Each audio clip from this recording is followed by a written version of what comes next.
Hi Music 189ers! It is Dr. Hoover here, your course designer and instructor.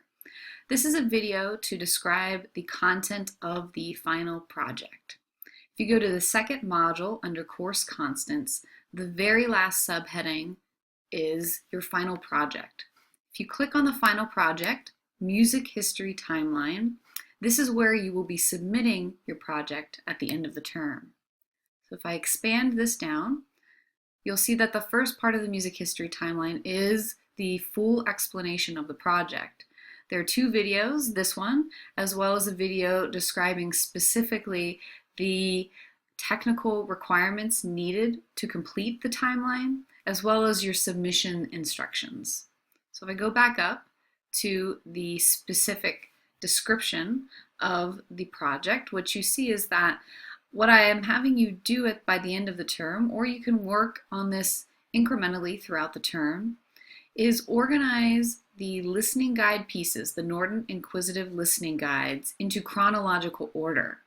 And then you will be answering specific questions about this chronology in relation to historical periods of music. The course is organized topically and not chronologically. So this is a way for me to assess if you are able to understand a sense of Western art music style, even though we explored it by topic, which is also interesting. So there are 6 primary historical periods of music explored in Music 189. The beginning of the project requirements description is a description of Sutori.com.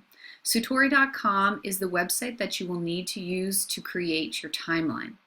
There's a separate video under this one to describe the technical requirements for Sutori.com. So for now, I'm going to skip over this and go directly to the content that I want you to assess or address in your final project.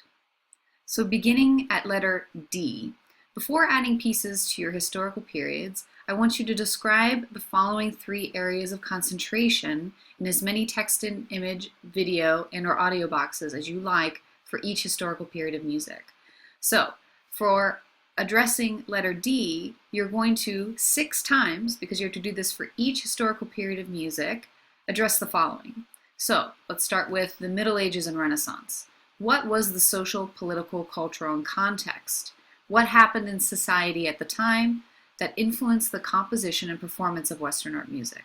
So these could be non-musical things. Next, if I'm still exploring the Middle Ages and Renaissance, what are typical musical characteristics of the time period, which would indicate its style?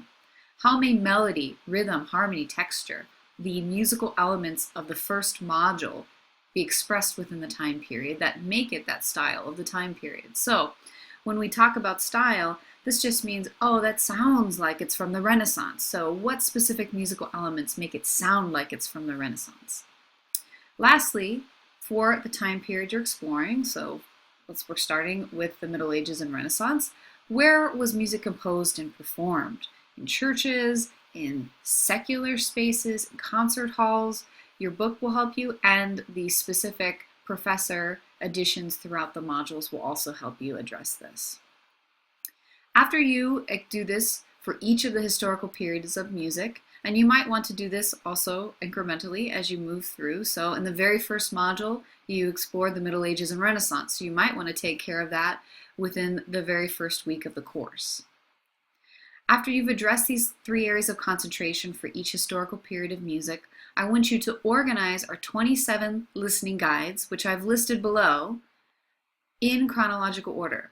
This list is not in chronological order. Instead, it is just listed in order of topic and how you explored it throughout the course. So you're going to be reordering these. As you reorder them, I want you to include the year of composition, the composer, use the full name, the title of the work in full, and then feel free to add other images. These could be historically oriented, they could be funny.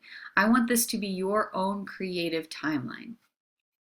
For the final part of the content, after you've ordered pieces or as you've incrementally ordered pieces, I want you to pick one representative example for each historical time period.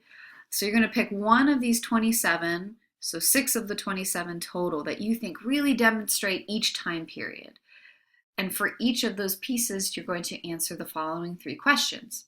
How does the piece artistically demonstrate the time period?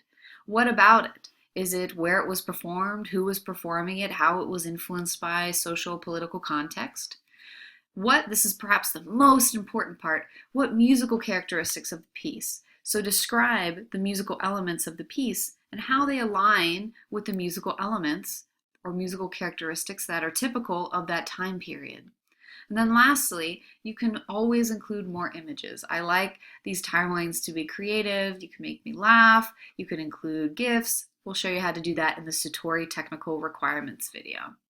Here are the pieces, once again, not in the order that they appear in time, but in the order of the modules of Music 189.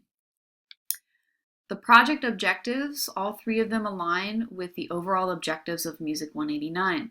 Since there are no exams in the course other than the listening guide quizzes, this is a really important project for me to assess that you understand the context that produce the performance and composition of Western art music, as well as helping you to distinguish why a certain piece of music sounds the way it does and why does it sound that way based on the time period. And to recognize that, these are very specific works that could be representative or exemplar of that time period. The grading rubric is included and adheres to D, E, and F up here to make sure that you are including all of the content. If you have any questions about your music history timeline, I encourage you once again, please begin working on it as soon as possible, since we have a very, very short amount of time to go through a lot of content and a lot of material. If you have any questions, email me. I'll see you later. Bye.